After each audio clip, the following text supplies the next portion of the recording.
굿모닝, 좋은 아침입니다. 12월 첫날이 밝았습니다. 오늘 하루도 주님의 은혜를 누리고 이번 한 달도 주님과 말씀으로 같이 동행하는 한 달 되시기를 소망합니다. 오늘 말씀 같이 나누겠습니다. 골로새서 1장 1절부터 8절 말씀입니다. 골로새서 1장 1절부터 8절 말씀입니다. 하나님의 뜻으로 말미암아 그리스도 예수의 사도된 바울과 형제 디모데는 골로새에 있는 성도들 곧 그리스도 안에서 신실한 형제들에게 편지하노니 우리 아버지 하나님으로부터 은혜와 평강이 너희에게 있을지어다.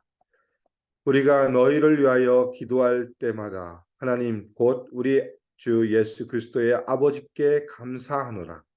이는 그리스도 예수 안에 너희의 믿음과 모든 성도에 대한 사랑을 들었으며 너희를 위하여 하늘에 쌓아둔 소망으로 말미암음이니 곧 너희가 전에 복음 진리의 말씀을 들은 것이라.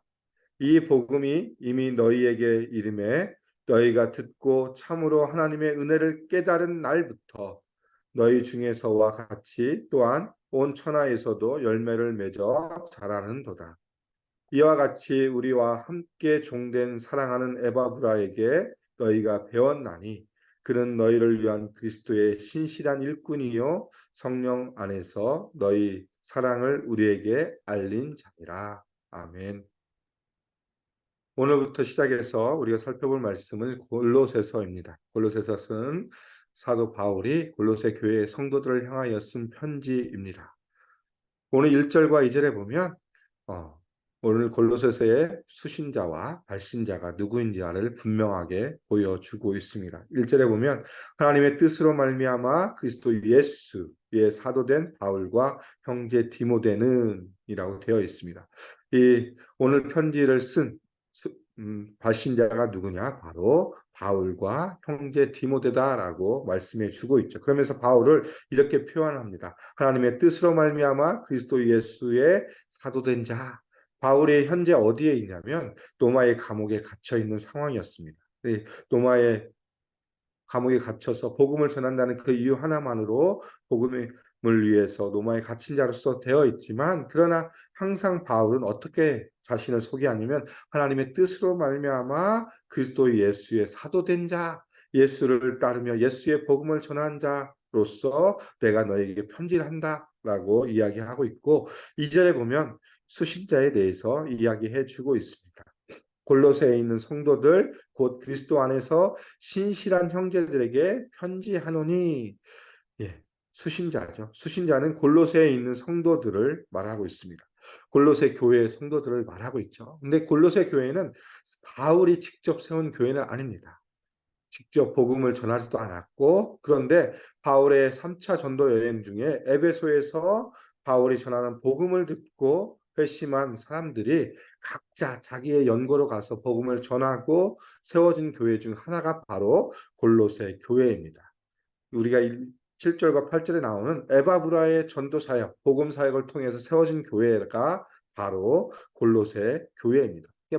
바울과 골로새 교회는 직접적인 연관은 없습니다. 바울이 복음을 전한 것도 아니고 직접 찾아간 것도 아니지만 이 교회의 소식을 듣고 바울은 자신이 비록 감옥에 있지만 이 교회를 향하여서 쓴 편지가 바로 골로새서입니다. 이 골로새라는 지역은 어떤 지역이냐면 기원전에는 크게 번영했던 도시였습니다. 그러나 이 시간이 지나면서 옆에 이제 도시들이 같이 발달합니다. 라오디게아 또 히에라볼리라는 도시들이 같이 발달하면서 이 두 개의 도시가 발달하면서 같이 발달했어야 되지만 오히려 이 골로새라의 도시는 쇠퇴하게 되었고 또한 AD 50년쯤 네로 시대에 대지진이 일어나서 이 자연재해로 말미암아서 거의 폐허가 되었던 도시였고 조그만 소도시가 바로 골로새라는 도시였습니다. 그 골로새에 세워진 교회 성도들을 향하여서 사도 바울이 편지를 쓴 거고요. 그들을 뭐라고 이야기하면 그리스도 안에서 신실한 형제들이다라고 이야기하고 있습니다. 그리스도 안에서 예수 안에서 복음을 받아들이고 예수를 믿는 그 안에서 예수 안에서 신실한 충성된 자들 형제들이라고 이야기하면서 하나님으로부터 은혜와 평강이 너에게 있으니까 문안을 하는 모습을 보여주고 있습니다. 그러면서 3절과 또 시작해서 6절까지 바울이 이 교회의 소식을 듣자마자 어떤 일이 있었는가를 설명해 주고 있습니다. 3절에 보면 우리가 너희를 위하여 기도할 때마다 하나님 곧 우리 주 예수 그리스도 아버지께 감사하노라. 바울은 어떻습니까? 이 골로새 교회 성도들의 소식을 듣고 또 그들을 위하여 기도할 때에 무엇을 했냐면 하나님 앞에 감사의 기도를 올렸습니다. 하나님께 감사했다라고 오늘 3절은 말씀해 주고 있죠. 그러면서 그 이유를 4절부터 시작해서 6절을 통해서 이야기합니다. 왜 바울이 하나님께 감사했나? 첫 번째 이유는 이는 그리스도 예수 안에 너희의 믿음과 믿음이 있었다. 누구 안에서? 그리스도 예수 안에서 너희의 믿음을 통해서 우리가 하나님 앞에 감사한다라고 이야기하고 있습니다. 가장 근본적인 복음에 대한 반응이 뭐냐면 믿음입니다. 이 골로새 교회 성도들이 복음을 듣자마자 그들이 반응했던 것이 뭐냐면 바로 믿음입니다. 그리스도 안에서의 믿음. 오직 의인은 믿음으로 말미암아 살리라. 로마서 1장 17절에 말씀해 준 것처럼 우리가 죄인이 의인이 될 수 있는 것은 바로 무엇입니까? 믿음으로 말미암아 죄인에서 의인이 되었는데 그 모습을 보여주고 있습니다. 그래서 이들은 굳건한 믿음, 그리스도를 향한 구원자, 예수님이 나의 삶의 구원자시고 나의 모든 것임을 고백하는 그 믿음 가운데서 세워졌다라는 것을 분명하게 말씀해 주고 있습니다. 이것이 바울이 감사한 첫 번째 이유고, 두 번째 이유는 4절 후반부에 있습니다. 모든 성도에 대한 사랑을 들었습니다. 이 골로새 성도들 안에 있는 사랑의 모습들. 우리가 첫 번째는 무엇이었습니까? 믿음입니다. 믿음은 눈에 보이지 않는 것이지만 이 성도에 대한 사랑은 눈으로 보여지는 것입니다. 그들이 믿음이 있다는 것을 눈으로 보여준 것이 사랑입니다. 그 당시 상황을 보면 그 골로새 성도들의 사랑이 얼마나 대단했는지를 알 수 있습니다. 왜 바울이 편지를 쓸 당시 이미 지진으로 인해서 폐허가 된 도시였고 정말 희망이 없고 소망이 없는 도시였지만 그 안에서 서로가 서로를 위해서 베풀어주고 힘든 상황 속에서 서로가 서로를 돌봐주는 믿음이 있었고 또한 그 믿음의 표현으로서 사랑이 있었다는 것을 말씀해 주고 있습니다.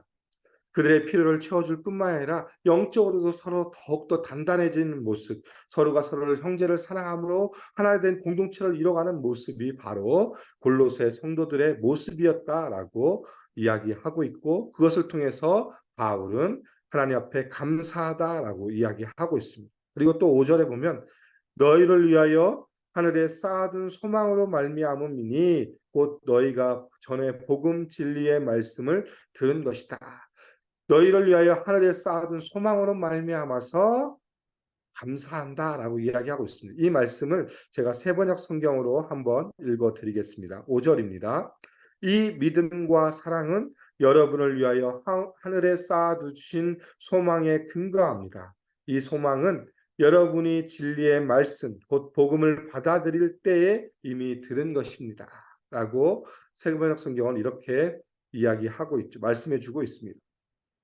이 소망이 중요한 이유가 뭐냐면 이 소망이 이 믿음과 사랑의 근원이 되기 때문에 그렇습니다. 이 소망을 통해서 하늘에 쌓아둔 소망을 통해서 우리의 믿음이 나타나고 또한 우리가 그 믿음이 실천으로 사랑이 나타났다라는 것을 이야기하고 있죠. 여기서 하늘에 쌓아둔 소망은 바로 무엇입니까?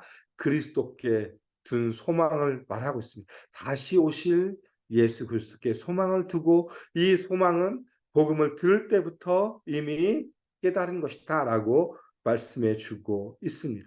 그러면서 그 소망이 바로 믿음과 사랑이 할 수 있었음을 이야기하고 있고 근원이었음을 이야기합니다. 그러면서 믿음과 사랑과 소망을 통해서 이 교회가 아름답게 세워지고 있는 그것을 통해서 바울은 하나님 앞에 감사했다라고 말하고 있고 그러면서 마지막 6절의 결론을 이렇게 내리고 있습니다.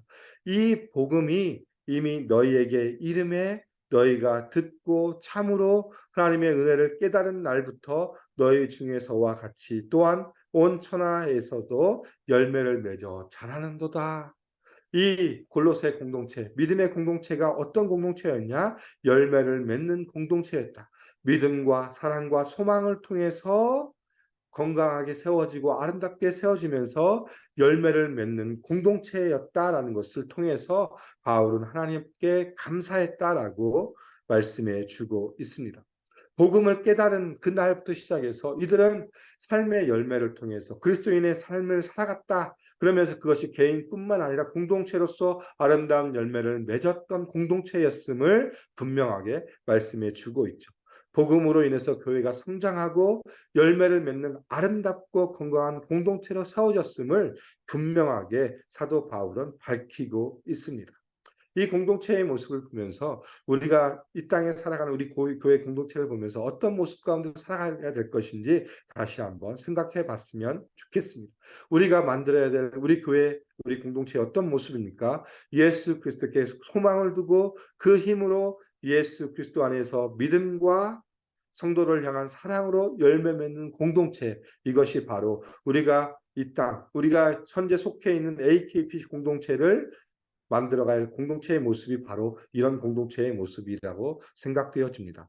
예수 그리스도 안에서 예수님께 소망을 두고 이 땅의 소망이 아니라 오직 우리의 모든 것 대신 우리의 주인 대신 주님께 소망을 두고 그 힘으로 말미암아 그리스도 안에서 믿음, 우리의 신앙의 복음에 대한 반응으로 믿음이 있고 하나님 앞에 신실한 모습을 보여주고 또한 그것이 성도들을 향하여서 영적으로 육적으로 그들의 필요를 채워주면서 아름다운 사랑으로 열매를 맺는 공동체가 바로 우리 교회가 돼야 됨을 분명하게 말씀해 주고 있습니다. 사랑하는 우리 교회가 이런 교회 공동체 되기를 주님의 이름으로 소망하며 축복합니다.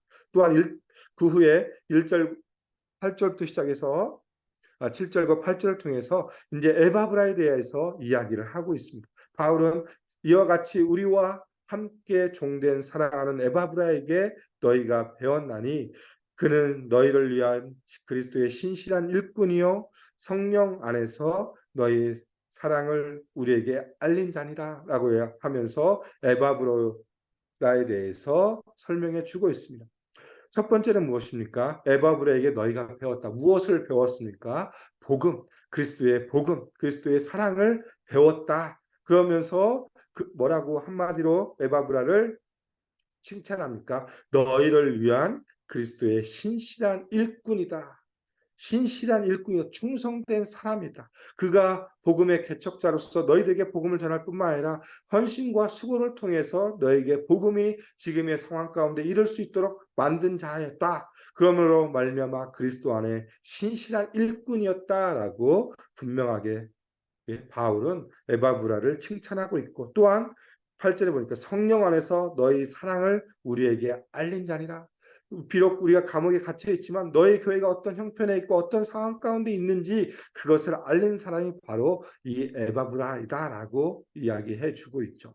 이 에바브라는 어떤 사람입니까? 바울이 전도 여행 가운데 3차 전도 여행 가운데 에베소에서 복음을 전할 때 거기에서 복음을 듣고 그것을 통해서 그가 회심하고 예수 그리스도를 구주로 고백하고 자신이 살던 에베소로 골로새로 돌아와서 그곳에서 복음을 선포했던 사람입니다. 자신이 들었던 그 복음, 놀라운 복음을 전하고로 말미암아 이 공동체가 아름답게 세워질 수 있도록 믿음과 사랑과 소망 가운데서 아름답게 세워질 수 있도록 했던 사람이 바로 누구냐? 에바브라임을 분명하게 말씀해 주고 있죠. 한 사람의 헌신, 한 사람의 이 수고를 통해서 이 아름다운 공동체가 세워질 수 있다라는 것을 분명하게 말씀해 주고 있습니다.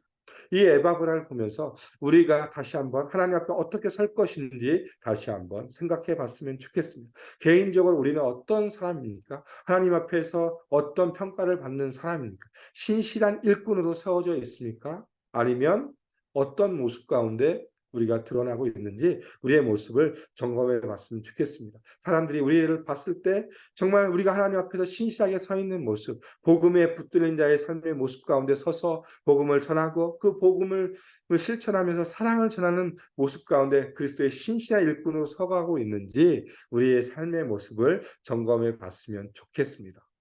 오늘 말씀을 통해서 우리는 두 가지를 살펴봤으면 좋겠습니다. 첫 번째는 우리 공동체가 어떤 모습 가운데 세워질 것인가. 또 그리고 우리 개인 내 삶의 모습이 어떤 모습 가운데 세워질 건가를 살펴보았습니다. 우리 공동체가 주님 보시기에 아름다운 공동체, 건강한 공동체로 믿음과 소망과 사랑을 따라서 아름답게 세워진 공동체가 되어져야 되고, 또한 우리 자신 스스로가 에바브라처럼 신실한 일꾼으로 하나님 앞에 세워지며 복음을 위해서 그리스도의 사랑을 전하는 자의 삶의 모습 가운데 살아가야 될 것을 살펴보았습니다. 에베소서 4장 13절에 이렇게 말씀해 주고 있습니다. 사도 바울은 에베소 교회를 향하여서 이렇게 말씀합니다. 우리가 다 하나님의 아들을 믿는 것과 아는 일에 하나가 되어 온전한 사람을 이루어 그리스도의 장성한 분량에 충만한 데까지 이르리니라고 말씀해 주고 있습니다. 이것은 우리 개인이 하나님의 아들을 믿는 것과 아는 일에 하나가 되고, 또 그 개인이 이 일에 하나가 됨으로 말미암아 또한 온전한 사람이 되어서 또 우리 공동체 안으로 말미암아 그리스도의 장성한 분량에 충만한 데까지 이뤄야 된다라고 분명하게 말씀해 주고 있습니다. 오늘 하루 우리에게 주어져 있는 삶 가운데 우리가 주님 앞에 신실하게 세워져 하나님의 아들을 믿는 믿음과 또 그 아는 일에 정말 열심을 내고, 그로 인해서 또 우리 공동체가 그리스도의 장성한 분량에 이르기까지 자라가는 데 우리가 사용되고 소용되는 그런 공동체, 또 우리가 개인 되기를 소망하며 축복합니다. 그로 말미암아서 우리가 섬기는 AKPC 공동체가 하나님 보시기에 쓰시기에 합당한 교회, 건강하고 아름다운 공동체로 세워지기를 주님의 이름으로 소망하며 축복합니다. 함께 기도하겠습니다. 하나님 감사합니다. 오늘 우리가 골로새서 말씀을 통해서 우리 교회가 어떻게 세워져야 될 것인지 다시 한번 살펴보았습니다. 우리가 에바브로가 하나님 앞에 신실한 일꾼으로 세워진 것처럼 우리가 개인적으로 정말 주님 앞에 신실한 자로 세워져서 하나님을 믿는 믿음, 예수를 믿는 믿음과 하나님을 아는 일에 정말 열심을 내고 그 일에 더욱더 믿음과 사랑을 표현하게 해주시고, 또한 우리가 그리스도 안에 공동체로서 아름답게 세워지며 주님 앞에 소망을 두고 믿음과 소망과 사랑을 통하여서 아름다운 공동체로 세워질 수 있도록 우리 공동체를 사랑하여 주시며 축복하여 주시옵소서. 그리스도의 장성한 분량에 이르기까지 우리가 마음을 다하여 뜻을 다하여 하나 되기 위해서 노력하는 교회 공동체 되게 해주시고 우리 개인이 될 수 있도록 인도해 주시며 함께하여 주시옵소서. 오늘 하루도 주님의 은혜 가운데 살아가길 소망합니다. 우리에게 주어진 하루를 통하여서 우리가 신실한 그리스도의 일꾼으로 주의 영광을 위해 살아가며 그리스도의 영광을 위해 살아갈 수 있도록 성령께서 함께해 주시며 인도하여 주시옵소서. 주님 감사합니다. 예수님의 이름으로 기도드립니다. 아멘.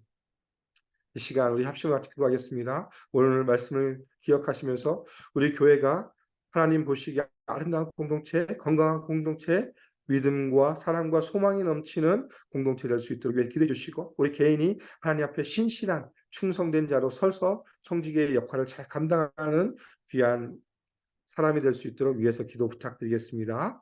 두 번째 기도해 주실 것은 우리 교회 비전입니다. 예수산책 AKPC 말씀 공동체, 제자 공동체, 미션을 공동체로 우리 교회가 아름답게 세워질 수 있도록 위해서 기도 부탁드리겠습니다. 세 번째 기도 제목은 오늘 있을 어라이즈 금요 찬양 기도를 위해 기도해 주시고, 주일에 있을 새가족 11기 새가족 입교를 위해서 기도해 주시기를 부탁드리겠습니다. 마지막으로 잠비아에 선교 계시는 김홍규, 김명애 선교사님을 기도해 주시고, 목장에서 후원하는 선교사님을 위해 기도 부탁드리겠습니다. 주변 위기 성도님들의 치유와 회복을 위해 기도해 주시고, 또 경제적으로 또 신분적으로 어려운 가운데 있는 성도들의 마음을 하나님께서 위로해 주시고 그 길을 열어달라고 이 시간 합심으로 함께 같이 기도하고 일상의 삶으로 나아가겠습니다. 함께 기도하겠습니다.